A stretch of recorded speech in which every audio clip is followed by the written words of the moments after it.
là chiếc giăng ma này cắt một lối này nữa xong các bạn ơi, xong một miếng ruộng này nè.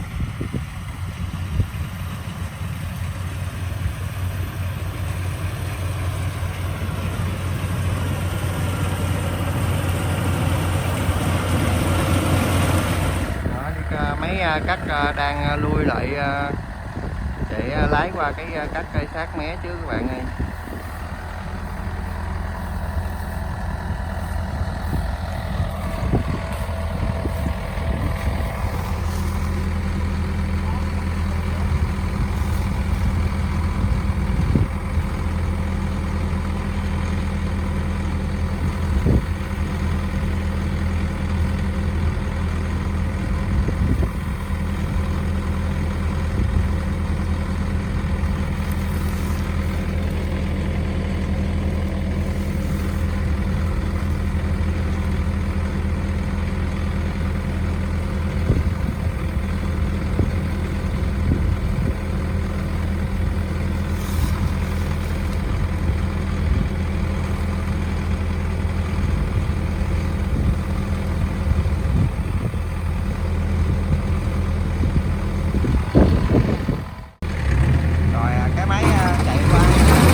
Có hai con máy giăng ma các bạn ơi,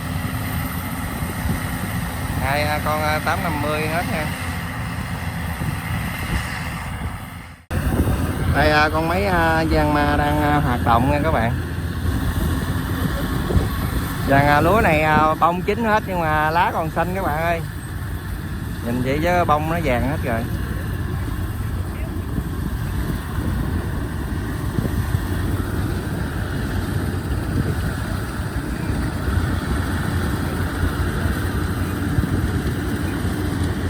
Nó đang chạy qua đây các bạn. Đó, chỗ đó cái máy chạy nó nghiêng luôn các bạn ơi.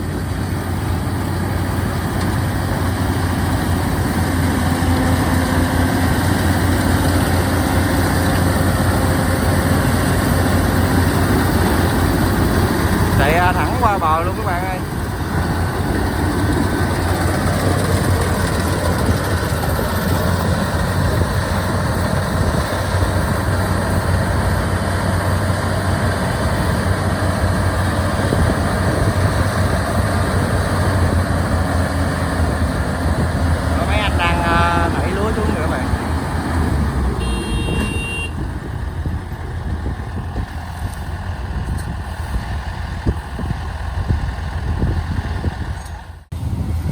Cái máy giăng ma này hiện tại là đang chạy tới các bạn ơi. Đó, có một anh đang dẹt đất các bạn.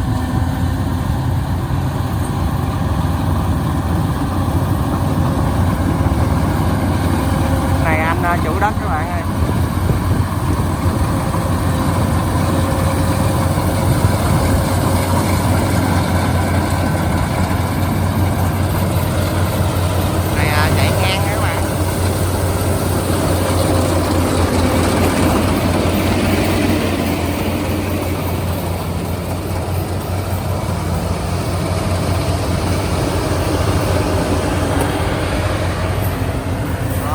Phía sau đó chỗ ga gom các bạn ơi, cắt nhanh gom nó ra dữ à.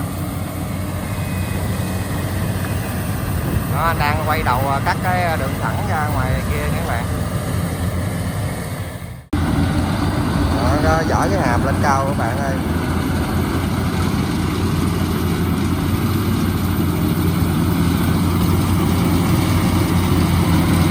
Chỗ đó nó nghiêng cái máy kìa. Mấy cái đầu vạc đó nó lái ngay nó đúng không bạn? Lui lại.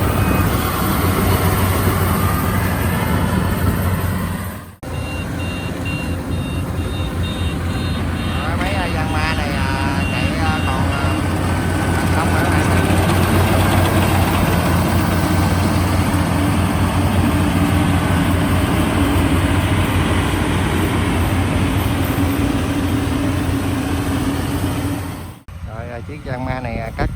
lối này nữa xong các bạn ơi. Xong một miếng ruộng này nè.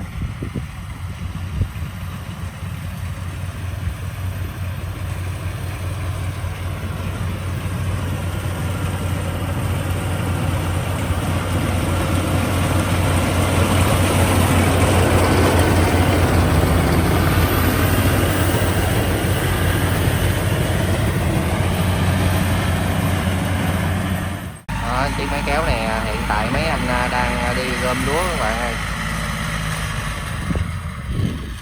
Nãy giờ đầu ở bếp của anh em thì nghĩ nắng ra bay quá trời nắng không à. Hôm nay cái tổ lúa này đi thì rất là đông luôn các bạn. Mấy này một anh tài xế mà tới 6 người đi bưng lúa luôn các bạn ơi.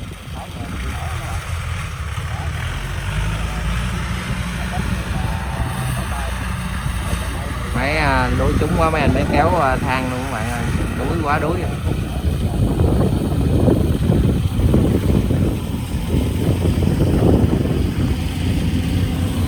Đây, chiếc máy cắt đang chạy qua các bạn.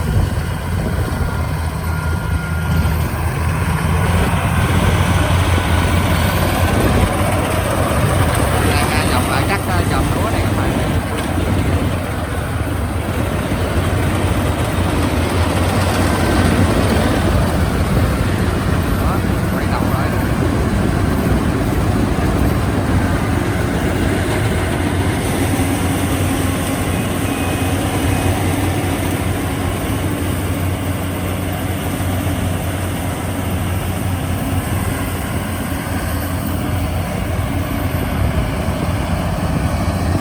Mấy gian ma cắt hiệu quả quá, mấy anh máy kéo đi đông lắm các bạn ơi. Đó, chiếc xe máy kéo đi nhóc người chân nè.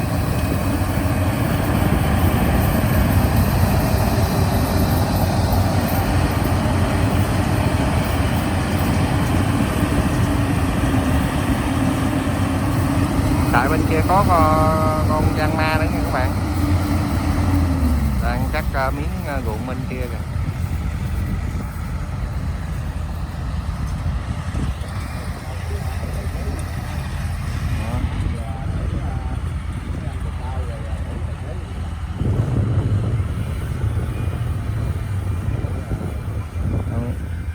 Anh xịt bụi cho cái lọc gió các bạn ơi.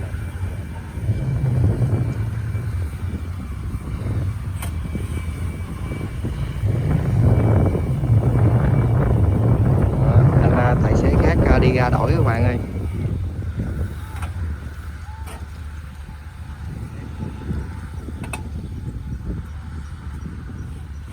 Này máy mới chạy sáng giờ cắt mấy chục công các bạn ơi. Anh tài xế này đuối rồi, đổi anh tài xế mới à.